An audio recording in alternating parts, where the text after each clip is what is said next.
I used to think horror was something distant, something that happened to other people on late-night news stories or in paperback novels left behind at airports. But that illusion shattered one Tuesday morning over a half-toasted bagel and a juice box.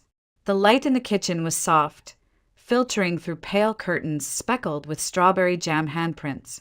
My 4-year-old daughter, Mia, sat at the breakfast table, gently stirring her cereal like she always did, slow, precise, careful not to spill. I was juggling too many things at once, packing her lunch, checking the weather, scanning emails on my phone. Just another ordinary morning in Eden Ridge, Vermont. "Mommy," she said quietly without even looking up, "why does Daddy hurt the ladies in the basement?" I froze. The juice box slipped from my hand, thudding against the counter, sticky liquid dribbling across the laminate. My heart didn't skip, it plummeted. "What did you just say, sweetheart?" I asked, praying I'd misheard her. She looked up at me with those wide, innocent eyes, blue like her father's, and repeated it word for word. "Why does Daddy hurt the ladies in the basement?" Her voice was calm, curious, the same tone she used when asking why the moon followed our car at night, or whether frogs had eyebrows. I stared at her, but she just kept stirring, her curls catching the morning light like a halo. "Mia," I said, trying to keep my voice steady, "Daddy doesn't hurt anyone. Where did you hear that?" She tilted her head, slightly, puzzled by my reaction. "I heard them crying last night," she said, as if she were describing the weather. The lady with the yellow hair was really scared. She kept saying, "Please," like when I beg for more cookies. A coldness settled in my stomach, growing heavier with every word. My hand tightened around the coffee mug until my knuckles turned white. Brandon had been in the basement until nearly midnight, said he was organizing product samples for a trip to New Hampshire. I remembered hearing music from below, something soft and classical. Odd, considering Brandon despised anything without electric guitar and a drum solo. "What lady, baby?" I asked. "There's no one in our basement." Mia dipped her spoon into the bowl and said matter-of-factly, "The one who looks like the missing girl on TV. She cries for her mommy a lot." My breath caught. For the past 3 weeks, local news had been consumed with the case of Ashley Kim, a 23-year-old nursing student who vanished from the parking lot of St. Clair Medical Center. Her car was left unlocked, purse still inside, no signs of struggle, just gone. I forced a laugh, too sharp, too high-pitched. "You must have had a dream, sweetie. Or maybe you saw something on the tablet. Remember, dreams can feel really real sometimes." She shook her head. "I wasn't dreaming. I woke up thirsty and went to get water. I heard them from the stairs. They were making sad noises, and Daddy got really mad when he saw me." Something in her tone changed. She glanced toward the basement door. Her voice dropped.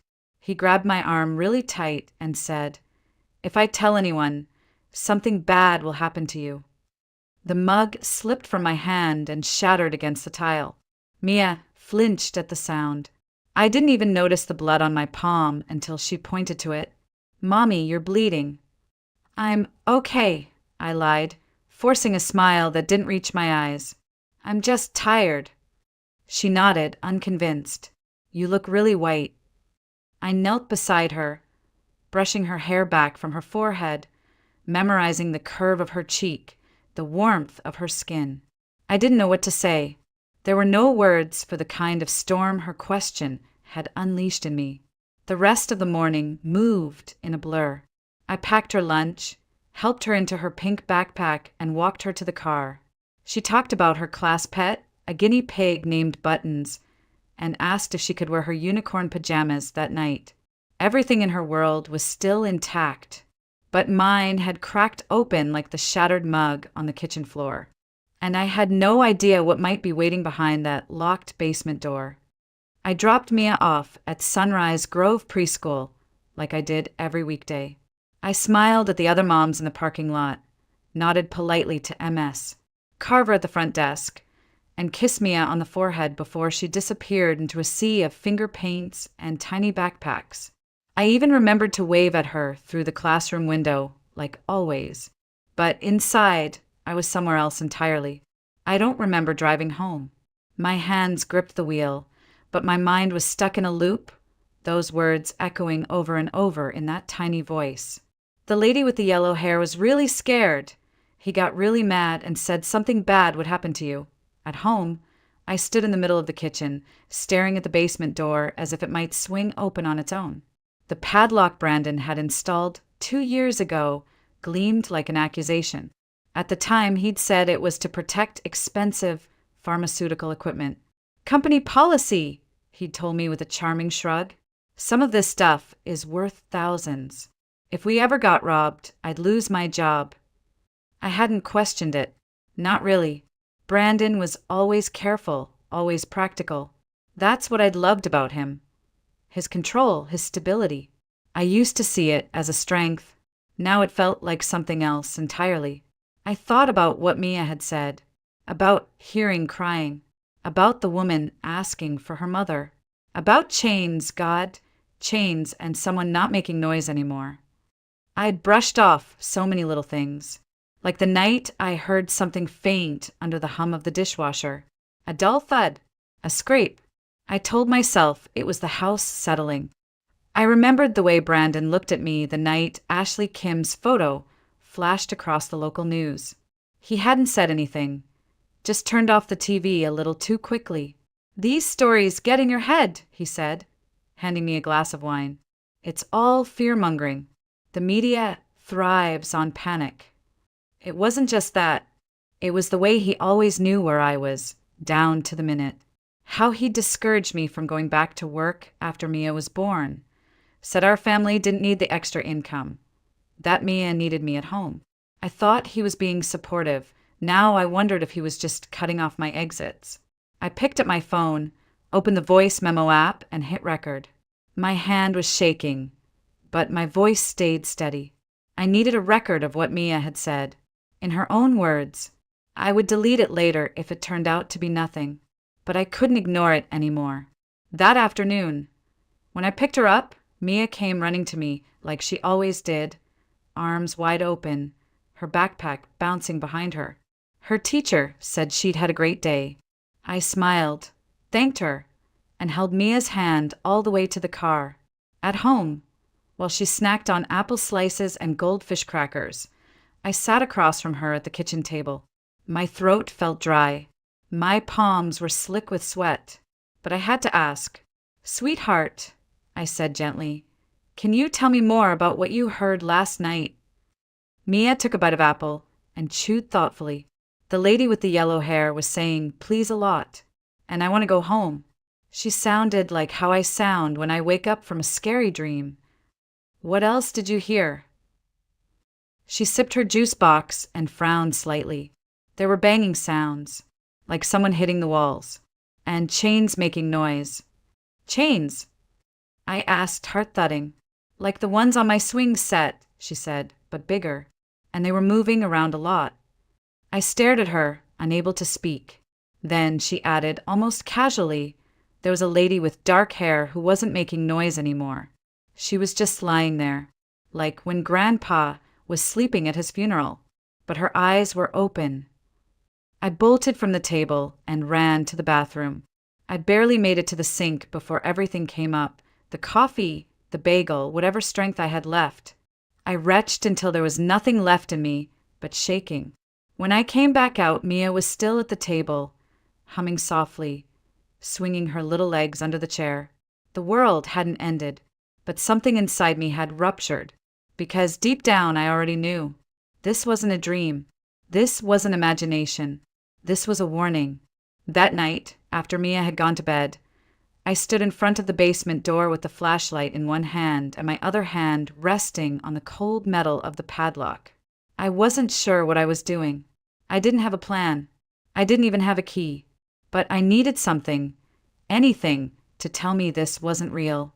That it was just a misunderstanding, a child's imagination twisted by news coverage and bedtime shadows. I pressed my ear to the wood and held my breath. Silence. Then a sound. It was faint, barely audible, but it was there, scraping, like fingernails against wood. A breath. A shocked sobi. Then nothing. I backed away, heart hammering, stumbling over a laundry basket I'd left by the stairs earlier. I dropped the flashlight, and the hallway plunged into shadow. I didn't scream. I didn't cry. I just stood there, shaking. This was insane, wasn't it? I tried to make sense of it all. The padlock, the late nights, the music, Brandon's sudden insistence on privacy, the way he'd slowly but steadily isolated me from everything I once had, my job, my friends, even my sister. Jenna used to call me every few days. Now, maybe once a month. Always because I didn't answer first. I thought back to the time I mentioned applying for part-time work, now that Mia was older. Brandon had smiled and said, "Elise, we don't need the money. Besides, what if something happens at school? Don't you want to be available?" When I said I miss my friends, he told me how lucky we were to have time as a family. When I suggested visiting Jenna for the weekend, he brought up gas prices and how exhausting travel was with a child. Each of those things had felt reasonable at the time, thoughtful even, but now they felt like bricks walls slowly built around me until I didn't even know I was trapped. The basement door loomed behind me like something alive, breathing softly in the dark. I didn't go back to it. I couldn't. Instead, I cleaned. That's what I do when I can't cope. I clean. I scrubbed the kitchen until the counters stung my fingers. I reorganized the pantry twice. I vacuumed the living room rug until it looked like freshly mowed grass. I filled every minute with motion, because stillness meant thinking, and thinking meant facing the truth. At noon the next day, Brandon called. He always called during lunch, when he was away. "A check-in," he said. I used to find it sweet. "Elise," he said, "how's everything at home?" I tried to keep my voice neutral. "Fine. Mia's at preschool. I've been cleaning." "Good. Nothing unusual happening." There was a pause in his voice, a hesitation, just enough to make me flinch. "No," I said. "Nothing unusual. When I get back Thursday, maybe we can do a family night. Movie and pizza." "Sure. That sounds nice." "I love you." "I love you too." But the words felt like a lie, and I wasn't sure who I was lying to, him or myself. After we hung up, I stared at the phone for a long time. I used to trust him with my whole world, with my safety, with our daughter's life. But now I wasn't even sure I could trust what was behind that locked door. That night, I waited until the house was still. I made sure every window was locked, that Mia was tucked safely in bed, her breathing soft and even. The hallway light cast a gentle glow across the stairs, and everything looked peaceful. But I couldn't shake the sense that something monstrous was breathing beneath the floorboards. I crept down the stairs barefoot, flashlight in hand. Each step creaked like a warning. At the foot of the staircase, I stopped and listened. At first, there was only silence, then came the sound again. Faint scratching, then a muffled sob, then something sharper, desperate, like someone banging with the heel of a hand. Chains dragging. A voice, weak but clear, gasping, "Please? I don't want to die down here." My knees buckled. I dropped to the floor, back pressed to the wall, hand over my mouth to muffle the scream that wanted to tear through me. This wasn't a nightmare. This wasn't Mia mishearing a dream. This was real. I stood, moved like I was underwater, and sprinted upstairs. My hands trembled as I dialed 911. The dispatcher's voice was calm, professional, grounding me as I whispered that I thought someone might be trapped in my basement. "Are you in immediate danger, ma'am?" I don't think so, but please hurry. Units are en route to your location. Stay on the line with me, okay?" I nodded, even though she couldn't see me, and locked myself in the upstairs bedroom. I pressed the phone to my ear, listening for sirens, for anything, and then I heard something else. The crunch of tires on gravel. Brandon's car. I didn't have to see it to know. His sedan had a specific rattle when it idled, The belt he always said he'd fix but never did. It was too early. He wasn't supposed to be home until Thursday. It was only Tuesday night. My stomach twisted. Did he know? The dispatcher was still on the line. "Ma'am, are you okay? What's happening now?" "He's back," I whispered. "My husband. He wasn't supposed to be back yet. Stay where you are. Officers will be there any minute. Do not confront him." I nodded again, uselessly, and peeked through the blinds. Brandon stepped out of the car, checking his phone. His face was calm, unreadable, but I knew that look. It was the same expression he used when delivering bad news at PDA meetings, professional, detached, practiced. He walked to the front door, keys in hand, and opened it like nothing was wrong. His voice floated up the stairs. "Elise, I'm home early. Meetings got cut short." I swallowed hard. "Upstairs," I called, forcing casual into my tone. "Just getting ready for bed." Each step he took was deliberate, measured. The stairs creaked beneath his weight like they were counting down. He appeared in the doorway, dressed in what should have been his usual work attire. But there were dark smudges on his shirt, mud, maybe, or something darker. And under his fingernails, something crusted, reddish-brown. He looked at me for a long moment. "You look nervous," he said softly. I forced a shaky smile. "Just tired. Long day with Mia."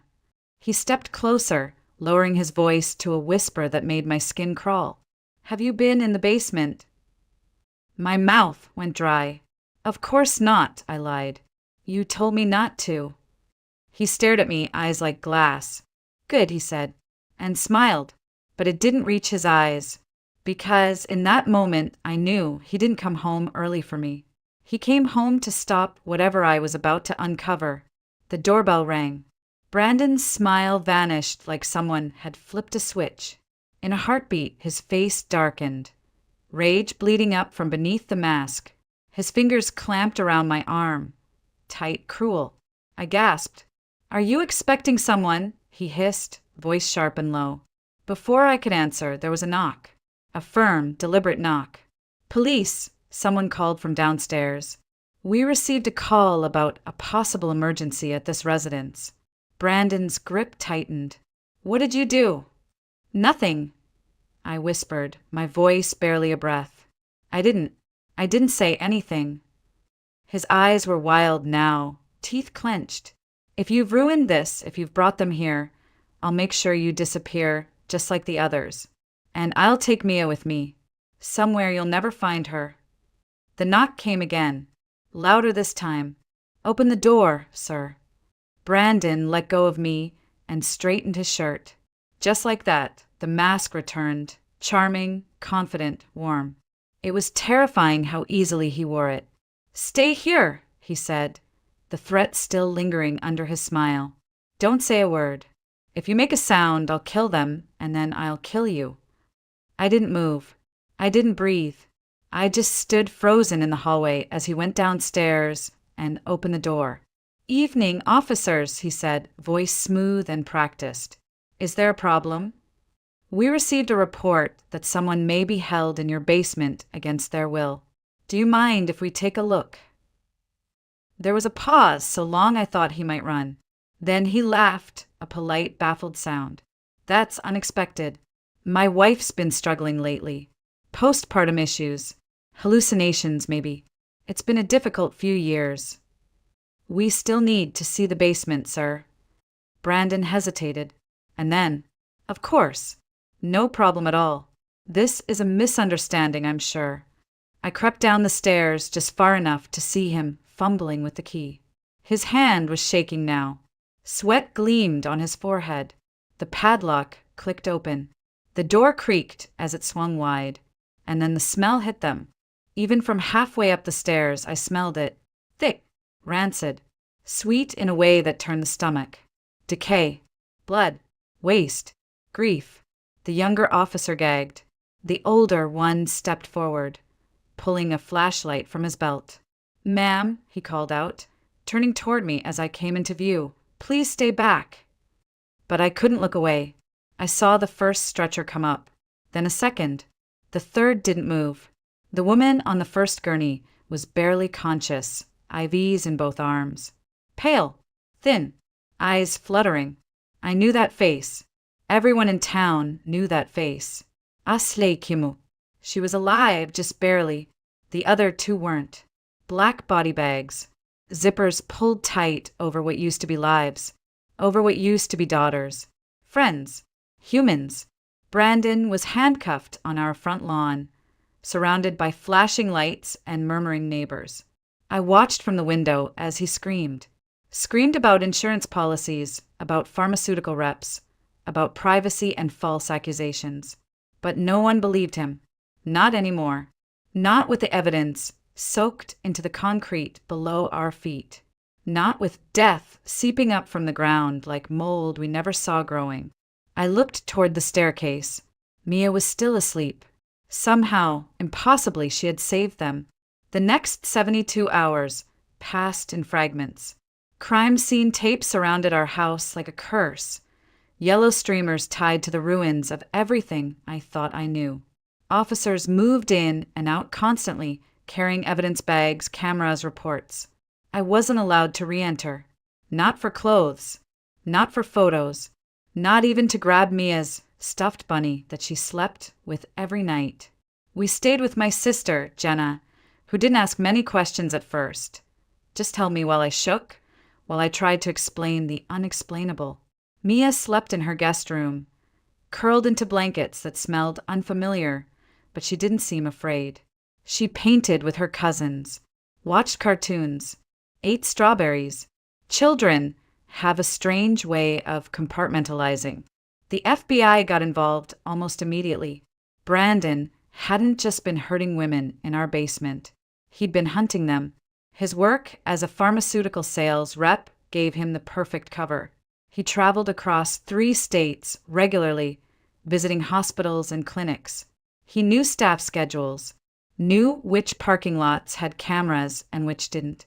He built routines, smiled at the same nurses, flirted with receptionists, gained trust. Then he'd wait. The agents found journals in his car, meticulously kept. Dozens of pages, typed and printed, each labeled by victim name. There were photographs, maps, lists. He detailed their habits, when they left shifts, where they parked, who they lived with, how far their families were. There was even a column labeled risk, rating how quickly someone might notice they were missing. It wasn't spontaneous. It was clinical, calculated, predatory. Ashley Kim had been rated low risk. Estranged family, single, lived alone. She'd survived because Mia had heard her cry through the floor, and I had listened. They found 2 other properties Brandon had purchased in different states, old farmhouses under false names. No one had ever lived there. They were remote, accessible only by gravel roads and back trails. One had already been modified with a storm shelter and soundproof walls. The other had shackles bolted to the foundation. He had been planning to expand. When Detective Lila Henderson sat with me in Jenna's kitchen, she held a manila folder filled with still unfinished truths. "We believe he may have killed at least 7 women," she said quietly. "Possibly more. We're cross-referencing missing persons reports now." I couldn't speak.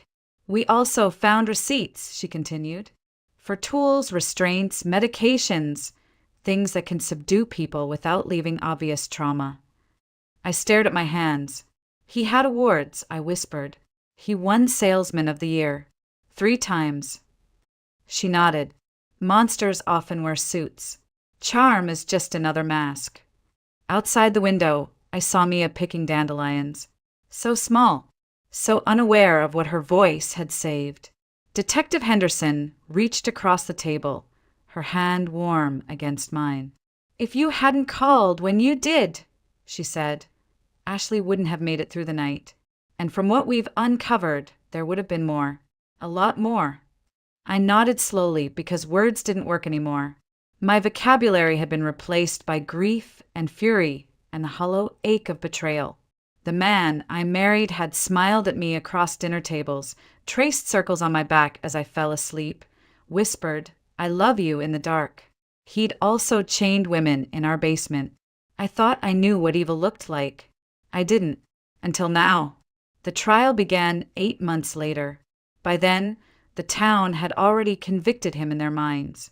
Brandon Bowman, the respectable pharmaceutical rep, the smiling father at school fundraisers, the man who once spoke at the Eden Ridge Rotary Club about healthcare ethics, was now shackled, escorted into the courtroom by federal marshals, and flanked by a legal team that looked permanently exhausted. But that didn't stop them from trying. They painted me as unstable, claimed I had postpartum depression that never resolved, suggested I was jealous of Brandon's success, resentful of his travel, obsessed with attention. One expert witness testified about false memory syndrome, said it was possible I'd planted the evidence in a delusional spiral. I listened to it all from the front row. Jenna beside me, her hand clenched around mine so tightly my knuckles turned white. I watched them project photos of our house, twist my emails, play audio of Brandon's calls where I sounded tired, anxious, distracted. They tried to make my voice sound guilty. But facts don't bend forever. Not when there are bodies. Not when there are journals in his own handwriting with timelines, victim names, and clinical descriptions of suffering. Not when there's DNA. And not when your 4-year-old daughter says, in front of a courtroom full of strangers, "I heard the lady crying. I think she was scared." Mia sat in the witness chair in her little gray dress, swinging her legs slightly, her hands folded in her lap. The judge allowed a therapist to sit beside her. She looked around the room once, then focused on the prosecutor's voice like it was a bedtime story. "Did anyone tell you what to say today, Mia?" She shook her head. "No.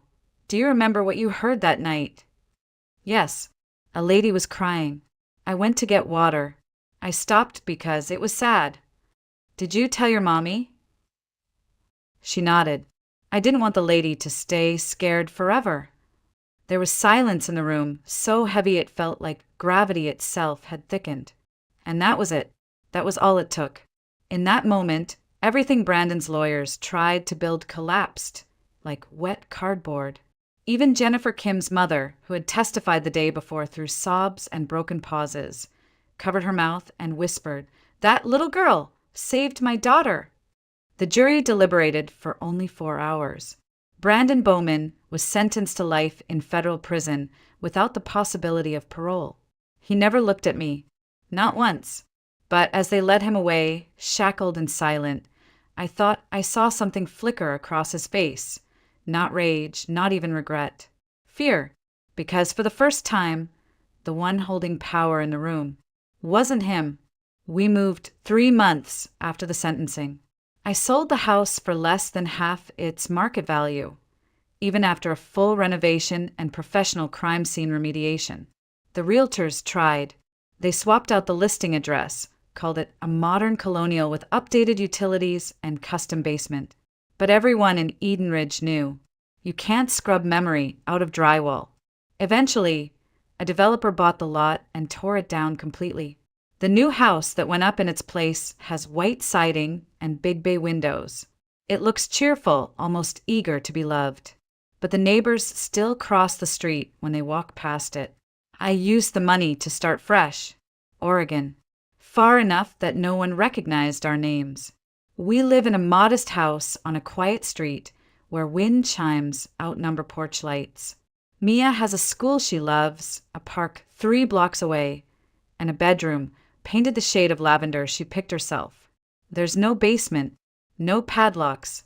Every door in this house opens from both sides, and I test them every night, every single one. The therapist says that's normal. That checking things is a way of rebuilding control after someone has stolen it from you piece by piece. I used to resent those late-night rituals, locking, unlocking, rechecking, but now I see them as something else. Proof that I'm the one holding the key. Mia doesn't remember much, or at least that's what Dr. Chin says. Trauma at her age often recedes into soft fog. Her mind did what mine couldn't, protected her. She knows something bad happened, that we had to leave our old home, that people cried, but the sharp edges are gone. And maybe that's mercy. What hasn't changed is her way of seeing the world. She still notices what other people miss. Last month, when her class hamster went missing, she found it inside a forgotten shoebox behind the bookshelf. "You just have to listen, right?" she said, tapping her ear.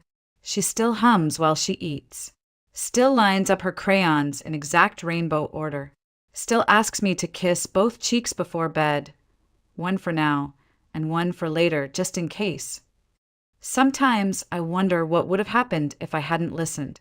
If I had brushed off her words as childish nonsense. If I had told her it was just a bad dream and gone back to my coffee, my to-do list, my denial. How many more women would have disappeared? How many voices would have been lost beneath our floor?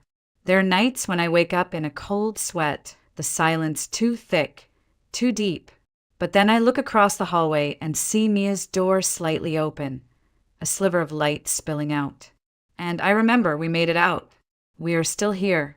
Last week, I got a letter in the mail. No return address, just a soft lavender envelope tucked among bills and grocery coupons. Inside was a photo, Ashley Kim, standing in front of a college campus, wearing a navy blue cap and gown. Her smile was small but steady. There were dark circles under her eyes, yes, and a thinness in her cheeks that hadn't quite faded, but the light behind her smile that was real. She had written, in neat block letters at the bottom, "Thank you for listening to the little voice that saved my life. Mia will always be my hero." I sat at the kitchen table holding that photo for a long time. I didn't cry right away. I just stared, letting the weight of what it meant settle into the cracks inside me. Ashley is alive. She's studying trauma counseling now. Says she wants to help other survivors. Says she thinks of Mia when she's afraid, when the flashbacks come, when the dark creeps back in. "If a 4-year-old girl could speak up," she wrote, "then so can I." We still get birthday cards from Ashley's parents, Christmas notes from the families of women whose names I didn't even know until the trial. There's a foundation now in those women's names, focused on improving hospital parking lot security and supporting families of the missing. But some nights, when the house is quiet and Mia's curled up with her stuffed owl and the wind rattles the windows just right, I think of all the women who didn't come home, all the families still waiting, all the voices that were never heard. And then I think of my daughter, 4 years old, in a purple unicorn dress, asking a question over a bowl of cereal. "Why does Daddy hurt the ladies in the basement?" She didn't understand what it meant, but she understood it was wrong. She told the truth, and I listened. That's what made the difference.